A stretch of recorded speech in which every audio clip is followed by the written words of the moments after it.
Hello, I'm Dr. Gloria Horsley. And I'm her daughter, Dr. Heidi Horsley. Heidi and I want to welcome you to Open to Hope Conversations, the podcast.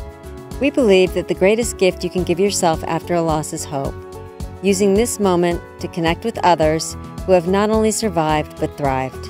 So let's get started.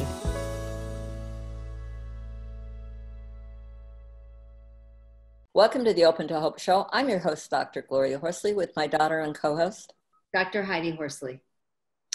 Well, Heidi, we have got an interesting guest today, particularly for you because, wow, there's some real similarities here, aren't there?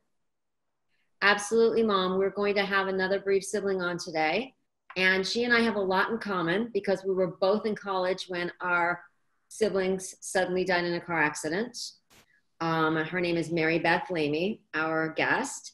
And her sister was 15 when she died in a car accident. And Mary Beth was in between her freshman and sophomore years of college. Sounds familiar. Absolutely, Mom. And as you know, we're going to talk about how losses shape our lives. Mary Beth was profoundly changed and influenced by her sister's death.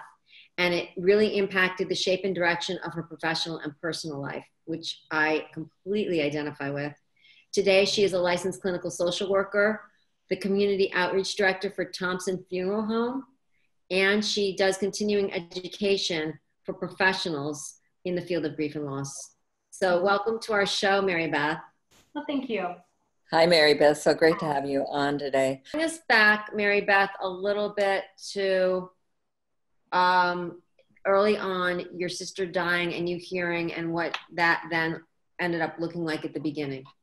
Right. So similarly, it was a car accident. So there was nothing in the way of preparation to say, oh, someone's illness, this is something we can expect. It was literally just having a neighbor walk up and say, oh, there was a wreck about a mile from your home. And then everybody gets in the car and goes up there because I guess you must have a sixth sense about these things. But my mother and the neighbor who came and got us, we went up to the road, and sure enough, that it was my sister who had been killed in the car accident. Now, her best friend who was driving lived and survived, as did her younger sibling. So, and that's been actually a really beautiful and interesting story just in having that relationship ongoing after that. But immediately after, I think for our family, there was just this immediate shutdown of complete just shock, disbelief. At the time, my father had been living out of state and was commuting every weekend. And so there was all the work to be done to communicate with him, get him back to South Carolina where we were living, and then just do something. Which, commence with funeral planning and all of that. But just moving forward seemed to be this whirlwind of just being caught up in the minutia of a million decisions to be made. So. And you were 18 at the time? I was 18. It was between my freshman and sophomore year, and had been just tooling along with no other thought in my head other than school, friends, all of that. And I think had certainly had experience with loss, having lost grandparents and things of that nature. But at that age and stage, I had not had peers that had lost anyone. Certainly I had not lost anybody significantly close to me. So it was, I think when you use the word profound, it was profound. It was profound. And I will say, I don't think that I used my sister's name. Her name was Jenny. I don't think I used Jenny's name for a good 2 or 3 years. Wow. Just this need, this not even an awareness that I needed to protect my parents. I needed to protect myself, but the separation that this had happened. And I just kind of put that in a little closet, shut the door. And then if I needed to refer to her room, I'd say the green room, or, the cat, call the cat by name, but not Jenny's cat or any of that kind of stuff. And my mom, of course, this was a number of years later, she pointed that out to me, and I said, yes, I remember that time well, and just feeling so compelled that I needed to really attend to what my parents needed, because one of the things as a bereaved sibling was not just my loss, but watching my parents experience the death of their child and feeling this incredible responsibility to attend to their needs in addition to my own. So. And I think what you're saying is really normal. I certainly experience the same thing, as do a lot of the siblings that I know and work with. Mm-hmm. I mean, we're told also by society, be strong for your parents. Right. Parents have been through the worst loss. I mean, it's not our parents that are saying it. It's just that others are having this belief system. And also we are seeing our parents in a place that we've never seen them, in a vulnerable, really devastated place. Right. I found it a little scary at first, and I felt like I really did kind of have to put some of my grief on a shelf, to kind of look after the family and make sure everybody was okay. Right. My parents didn't assign me that role. I just moved into it naturally. Right. Yes, I think it's normal. You know, parents are always saying to me, my children aren't grieving in front of me.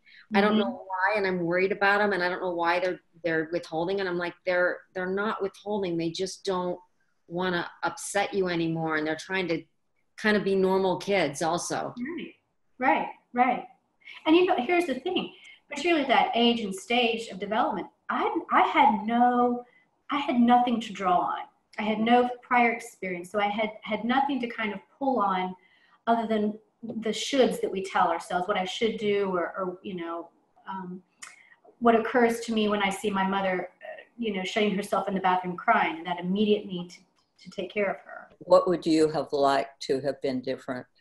I personally would have liked, not from you and Dad, but from the world, to have a little more validation and acknowledgement that my loss was really significant. I felt that people didn't really talk about, they didn't address it a lot with me. They would ask, how are your parents doing? Right. And so that was where my focus was. It was always with how my parents were doing, because that was the question I was always being asked. I don't know about you, Mary Beth. I would say similarly, yes. First of all, my parents are fantastic, and they were phenomenal in how they responded to my needs and ensuring that I was okay, to the extent that one can be. I think similar to your experience, I would have friends, well, how are your mom and dad? How are they doing? You know, just using me as a conduit through which they would find out how my parents were coping and managing. Yeah. And I didn't mind it necessarily, but upon reflection, I would have to agree that it really would have been nice to say, and how are you getting along? And maybe not use me in that way. But interestingly enough, I recently facilitated a bereavement group for siblings who had lost a young child. And it was interesting that was a commonality that came out across the board within our group, that sense of not necessarily being considered the top griever, if you will. They didn't get the top billing for their grief and their loss.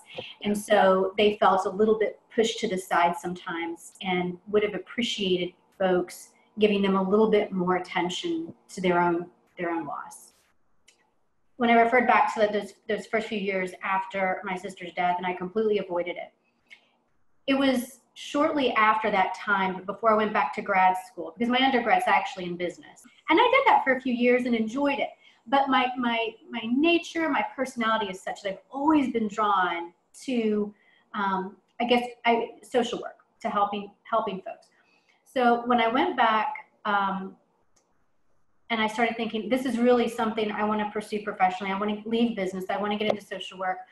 I did set some time aside and did my own work with a therapist, and just kind of working through that. And I would say, if you're someone who feels like, hey, this experience has shaped who I am and I want to pursue this professionally, then you have an obligation to anyone you work with in the future to do your own work first. So I will start with that.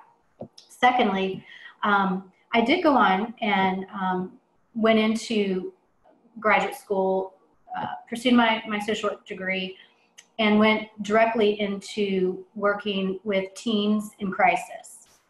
And I didn't stay there for very long, because then I got pulled into hospice, which is where I spent about 17 years of my career.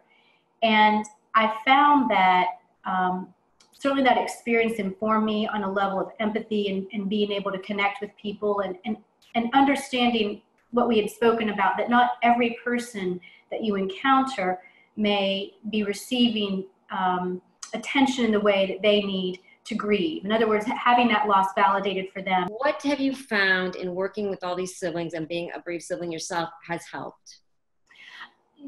Honestly, I think just the freedom to grieve and not having folks put expectations on how long it should take or what it should look like. As I mentioned before, my parents are phenomenal, and I imagine your situation is similar, but they let me go for 2 years and never mentioned my sister's name and didn't call me out on it. They just were warm and supportive and great parents. And then when I started doing the work and would come to them and say, do you remember when? They would have conversations with me and share what it was like from their perspective. So hey, I've got to stop you for a minute. I am absolutely blown away. Congratulations to your parents. They actually let you go for 2 years. Yeah. I mean, that's amazing. phenomenal. I mean, it just shows the grieving process. Not everyone has Absolutely. to verbalize. I mean, and then just friends and just being, just having, I will say this, I think the support system that folks have is a huge determinant on how they're going to fare with their grief process. So I perceive that I had a great support system. I work with families and they say, well, how long does this take? You know, my answer is as long as it takes. mm-hmm. I mean, there's no crystal ball to say who and how we're gonna manage our grief. Everyone's saying Beth, I do find over and over that siblings are shelving it for a while. I know I certainly did. I mean, I talked to my family, but I never talked to my friends about it because they couldn't relate. They didn't want to hear about it. They were like, it's been 3 weeks. Why are you still talking about this? I mean, there was a short, I mean, I was 20. They wanted me to be the fun 20-year-old that I was before my brother died. They didn't have a lot of tolerance for me being the grieving 20-year-old.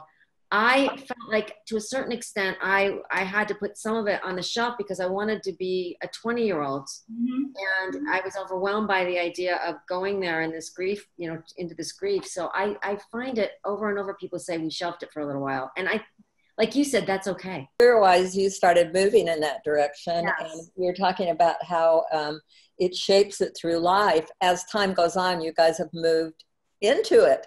Mm-hmm. Right. Mm-hmm.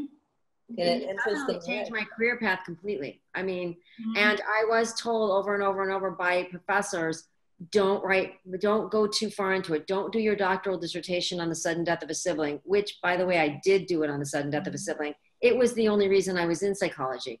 Right. I became a psychologist, so there was no way I was not going to do that. I moved fully into it, not only to help others, but to also understand my own process. Mm-hmm. And then to go out and help other people, you know, take the journey with them as you did. Sure. Absolutely. Yep. So very similar path. So it's changed. It sounds like it's shaped the direction, like you said, of your professional and your personal life. Right. And so I would say personally, just maybe adding on a few layers of empathy, an awareness that